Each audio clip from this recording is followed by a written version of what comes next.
Assalamualaikum warahmatullahi wabarakatuh. Pada perkuliahan ekonometrika hari ini, dengan dosen pengampu Bapak Rohmat Subagio, kami dari kelompok 6 akan mempresentasikan materi mengenai tentang heteroskedastisitas. Sebelumnya, kami akan memperkenalkan anggota dari kelompok kami.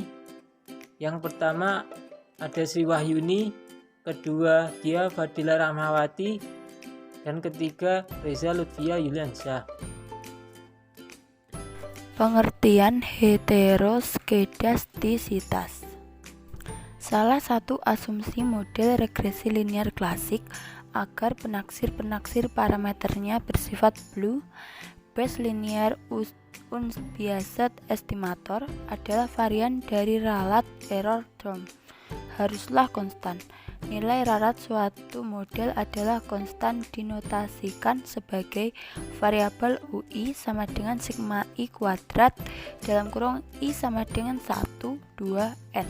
Jika terjadi homoskedastisitas varian konstan dan tidak terjadi autokorelasi memiliki kovarian 0, maka akan menghasilkan matriks varian kovarian error. Dampak heteroskedastisitas. Adapun dampak heteroskedastisitas yaitu 1. Varian yang diperoleh dari keputusan regresi akan bernilai besar.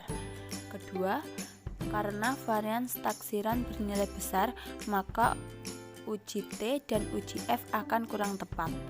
3. Standar error akan besar, yang nantinya selang keyakinan akan menjadi lebar atau besar. Selanjutnya yang ketiga, cara mendeteksi heteroskedastisitas. Pendeteksian keberadaan heteroskedastisitas dalam suatu model regresi linear dapat dilakukan dengan beberapa cara. Di antaranya adalah dengan menggunakan metode grafik atau menggunakan uji statistik.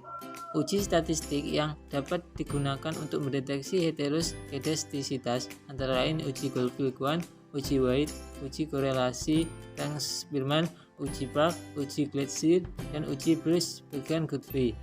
Terdapat banyak uji statistik yang dikembangkan untuk mendeteksi keberadaan heteroskedastisitas.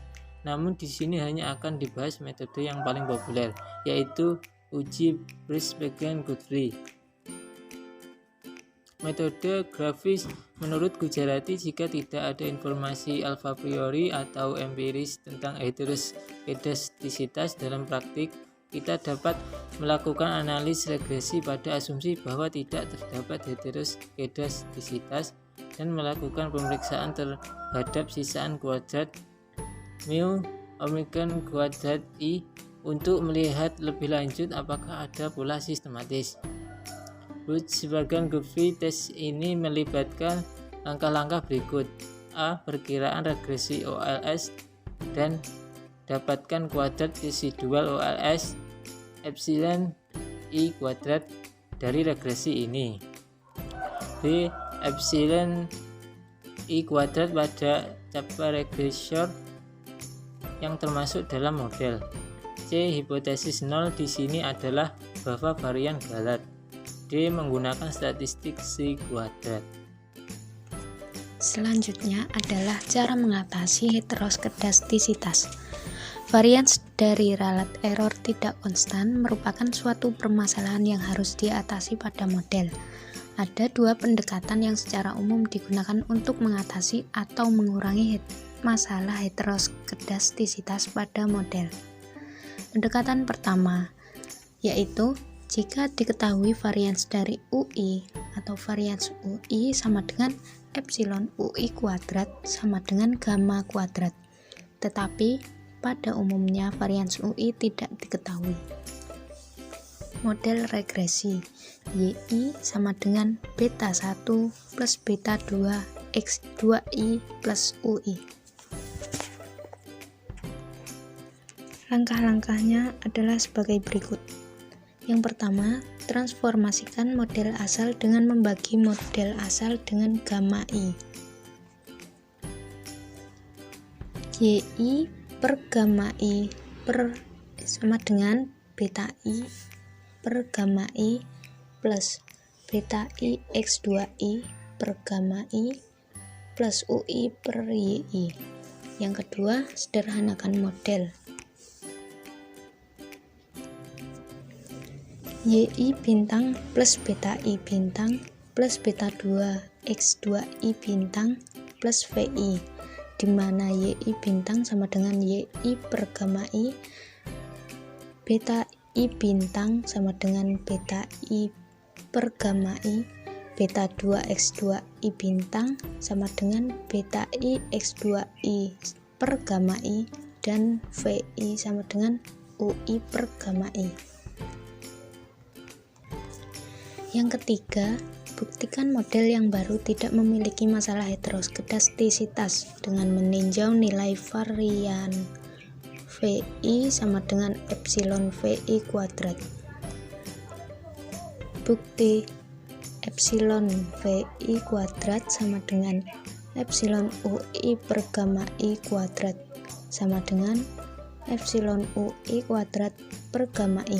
Karena diketahui epsilon UI kuadrat sama dengan gamma I kuadrat, maka epsilon VI kuadrat sama dengan gamma I kuadrat per gamma I kuadrat sama dengan 1, atau homoskedastisitas. Selanjutnya, pendekatan yang kedua, yaitu jika varians dari ralat sebuah model tidak diketahui, tetapi terdapat beberapa asumsi bentuk varian UI atau epsilon UI yang dapat digunakan untuk mengatasi heteroskedastisitas. Adapun beberapa asumsi terhadap nilai epsilon UI kuadrat, yaitu yang pertama asumsi epsilon UI kuadrat sama dengan gamma kuadrat XI kuadrat. Yang kedua, asumsi epsilon UI kuadrat sama dengan gamma kuadrat XI. Yang ketiga, asumsi epsilon UI kuadrat sama dengan gamma kuadrat epsilon YI kuadrat.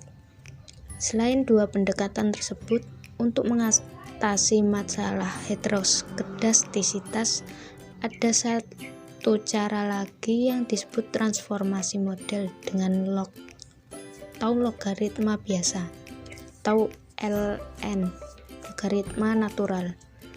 Transformasi model dengan log atau LN dapat dilakukan untuk skala ukuran variabel akan menjadi kecil. Misalnya, nilai 120 jika dilogaritmakan nilai 120 akan menjadi kecil, yaitu log 120 sama dengan 2,079. Sekian presentasi dari kelompok kami. Apabila ada kurang lebihnya mohon maaf. Wassalamualaikum warahmatullahi wabarakatuh.